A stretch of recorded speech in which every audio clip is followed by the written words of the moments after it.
As duas famílias de línguas mais disseminadas pela Europa são as das línguas indo-europeias, com a distribuição marcada em azul aqui nesse mapa, e as línguas urálicas com a distribuição em verde.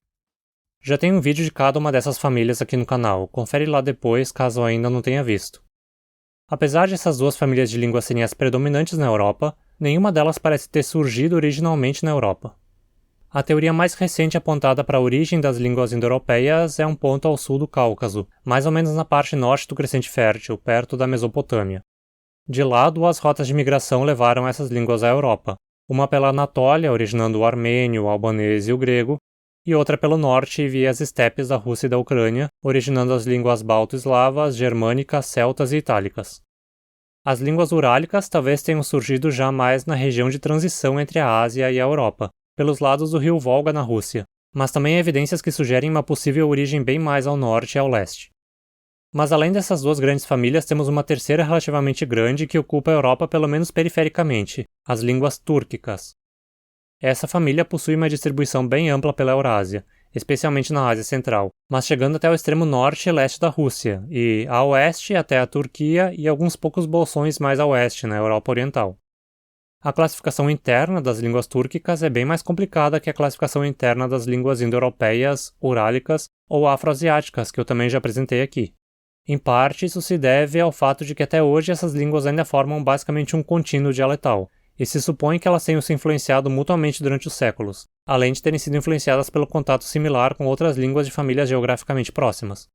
A classificação mais comum separa as línguas túrquicas em dois grupos, línguas ogúricas e línguas túrquicas comuns. Entre as línguas ogúricas, a única sobrevivente é o Chuvashi, falado na Chuvashia, na atual Rússia. Todas as demais línguas túrquicas formariam o grupo das chamadas túrquicas comuns.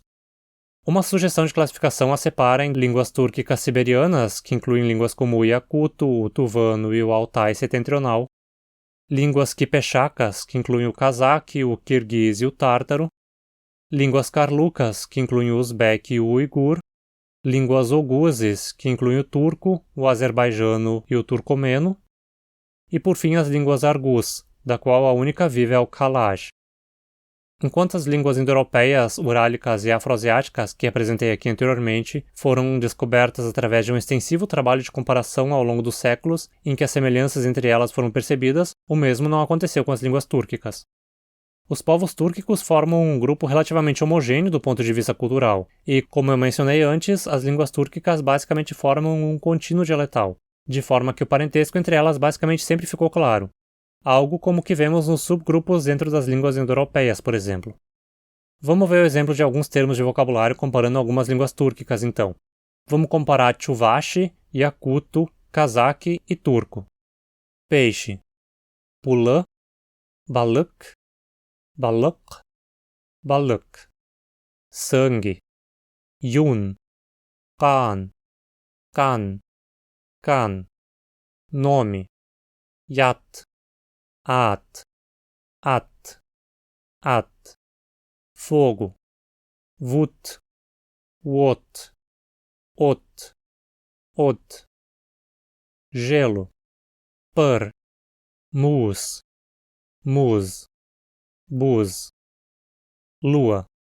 Uyar, oi, ai, ai. É muito similar, né? Dá para ter uma noção de por que se trata tudo de um contínuo dialetal até hoje. E com tantas similaridades, não é tão complicado ter uma boa noção de como era a língua ancestral delas todas. Mas antes de falarmos da língua ancestral, vamos falar sobre outra coisa interessante, ser membro desse canal. Se você decidir se tornar um membro apoiador do canal, você ganha alguns benefícios como agradecimento, incluindo selos de fidelidade e emojis personalizados, prioridade de resposta dos comentários, e possibilidade de me consultar por e-mail ou WhatsApp para assuntos relacionados ao canal que você quiser. As sugestões de vídeos de membros também são sempre prioridade. E dependendo do nível que você assinar, ainda pode ter direito a participar de um grupo de WhatsApp comigo e outros apoiadores, e ter direito a conteúdo exclusivo, como os livros e artigos que uso como referência para os vídeos, além de material para aprender uns reikiano e, em breve, outras línguas. Vale a pena, hein? E como sempre, meu muitíssimo obrigado aos poucos apoiadores que o canal já tem. E se você já é um apoiador e ainda não teve acesso a todos os benefícios a que tem direito, me contata por e-mail ou WhatsApp, ou pelo Instagram mesmo, e acompanhe as postagens feitas aqui no YouTube na aba comunidade do canal. Tem postagens direcionadas aos membros de vez em quando. Infelizmente, o YouTube não me permite contatar vocês diretamente. Então, para vocês conseguirem acesso aos benefícios fora do YouTube, eu preciso de uma forma de contatá-los fora daqui. Agora vamos falar sobre o proto-túrquico, a língua ancestral das línguas túrquicas. Estima-se que o proto-túrquico fosse falado em algum momento entre 500 e 3.000 anos antes da Era Comum. Isso é relativamente mais recente que as estimativas para as línguas indo-europeias e urálicas. Graças a isso e à grande semelhança que ainda existe entre as línguas túrquicas, o proto-túrquico pode ser reconstruído de forma muito mais fácil que o proto-indo-europeu ou o proto-urálico. Assim como todas as línguas túrquicas modernas, o proto-túrquico era uma língua aglutinante sufixada altamente regular, fazendo uso de uma série de morfemas que vão se empilhando como sufixos na raiz e apresentando quase nenhuma irregularidade que não possa ser explicada por questões de harmonia ou assimilação. A língua não tinha nenhum tipo de gênero gramatical e também nenhum tipo de artigo. Em relação a número, existia uma distinção entre singular e plural, sendo plural marcado por um sufixo lar, onde o a era uma vogal aberta anterior ou posterior, lar ou ler, dependendo da raiz a qual o morfema era conectado. A ordem geral dos constituintes era sujeito, objeto, verbo.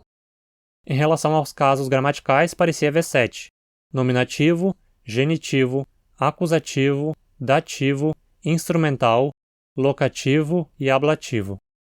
Os verbos podiam ter 5 vozes diferentes: ativa, média, passiva, cooperativa e causativa. Havia também uma distinção de aspecto, imperfectivo e perfectivo. Confere meu vídeo sobre aspecto que saiu faz pouco tempo aqui no canal. E os verbos também conjugavam em pessoa e número. Todas essas características morfossintáticas se mantêm nas línguas túrquicas modernas. Em relação à fonologia, o proto-túrquico a princípio possuía 9 qualidades vocálicas, sendo 5 vogais anteriores, i, u, e, ö, e, e 4 posteriores, u, o, a. Na primeira sílaba da palavra, as vogais podiam ser longas ou curtas. Nas outras sílabas, elas podiam ser curtas ou reduzidas. Não se sabe exatamente como as reduzidas se diferenciavam das curtas, mas provavelmente eram mais centralizadas, mais tendendo em direção a um som como um schwa. Não existiam ditongos de nenhum tipo. As palavras apresentavam harmonia vocálica do tipo anterior-posterior, ou seja, uma palavra podia ter somente vogais anteriores ou somente vogais posteriores, sem misturar. Esse tipo de harmonia é o mesmo que encontramos nas línguas urálicas. Confere meu vídeo sobre harmonias para entender mais sobre esse fenômeno. Em relação às consoantes, havia 3 pares de oclusivas distintas por força, um par bilabial, um coronal e um velar ou uvular. Essa distinção aparentemente não era por vozeamento, mas sim por outros aspectos, talvez aspirado versus não aspirado, ou glotalizado versus não glotalizado, mas por conveniência se costuma representar a versão forte com P, T, K e a fraca com B, D, G. Existia também uma africada, Cha, a princípio sem contraste de forte versus fraco. 4 nasais, Ma, Na, Nha, Nga, 2 líquidas, La, Ra, uma sibilante, Sa, e uma aproximante, Ya. Há quem sugira 2 consoantes extras que, segundo alguns, seriam versões palatalizadas das líquidas, então Lia e Ria. Já outros sugerem que eram 2 sibilantes, Za e Sha. Essas consoantes são sugeridas principalmente para explicar diferenças em consoantes observadas ao se comparar o Chuvashi com as demais línguas túrquicas. Mas há quem diga que as diferenças podem ser explicadas sem essas 2 consoantes adicionais. Apenas 6 consoantes podiam aparecer no começo das palavras: Ba, Ta, Ka, Cha, Ya e Sa. Nasais e líquidas não podiam ocorrer no início das palavras. Quanto às outras oclusivas, o desaparecimento em posição inicial parece ter sido causado por algumas mudanças fonológicas de um estágio mais antigo da língua. Primeiro, um P inicial foi espirantizado e debucalizado, se transformando eventualmente num Ra e mais tarde desapareceu por completo. Depois, uma sequência D inicial, bem como a consoante Nha em todas as posições, se tornaram iguais ao Ya. Isso aconteceu em todas as línguas túrquicas atuais ou com registros. Sabe-se que alguns casos de Ya vieram dessas outras consoantes, principalmente por empréstimos super antigos que entraram em línguas de outras famílias, como as mongólicas, por exemplo. Mais tarde, as oclusivas fracas Da e Ga pararam de ser diferenciadas de Ta e Ka em posição inicial, com as versões fortes prevalecendo. Originalmente, as sílabas do proto-túrquico pareciam ser sempre do tipo vogal ou consoante-vogal, sem encontros consonantais no ataque e sempre sem coda. Mas, posteriormente, as vogais reduzidas em sílabas não iniciais foram perdidas, criando encontros consonantais no meio e no final das palavras. E o que a gente pode inferir da cultura proto-túrquica? Com base no vocabulário reconstruível, os proto-túrquicos eram inicialmente um povo mais sedentário, com práticas de agricultura, coleta e caça. Eles pareciam fazer parte de uma espécie de coletivo de povos da Ásia Central, um tipo de confederação tribal chamada de Xiongnu pelos chineses e que possivelmente incluía também povos mongólicos, urálicos e ienecianos, além de outros. As línguas mongólicas inclusive possuem enorme similaridade com as túrquicas, o que fez com que fosse proposta a origem comum delas a partir de uma forma anterior, o chamado proto-altaico. Mas hoje em dia essa hipótese é pouco levada a sério, e se supõe que as semelhanças sejam principalmente por empréstimos entre essas línguas e por um fenômeno de Sprachbund, como o que aconteceu no europeu médio padrão da atualidade. Confere meu vídeo sobre o europeu médio padrão também. E eventualmente eu vou fazer um vídeo sobre a hipótese altaica também, então se ainda não é inscrito no canal, tá esperando o quê? Mais tarde, os túrquicos parecem ter mudado para um estilo de vida nômade pastoralista, o que parece ter acontecido após contato com os povos indo-europeus, especialmente do ramo iraniano. E onde era a terra original dos proto-túrquicos? Eles provavelmente viviam em algum ponto na região da atual Mongólia, que é onde viviam os Xiongnu, mas é possível que se espalhassem por uma área maior, incluindo a Sibéria e a Manchúria, por exemplo. De lá eles começaram a se espalhar pela Eurásia, especialmente para o oeste após terem começado a utilizar cavalos pelo contato com os povos indo-europeus. Os registros mais antigos da família túrquica são as inscrições de Orkhon, encontradas na Mongólia e que datam do século VIII da Era Comum.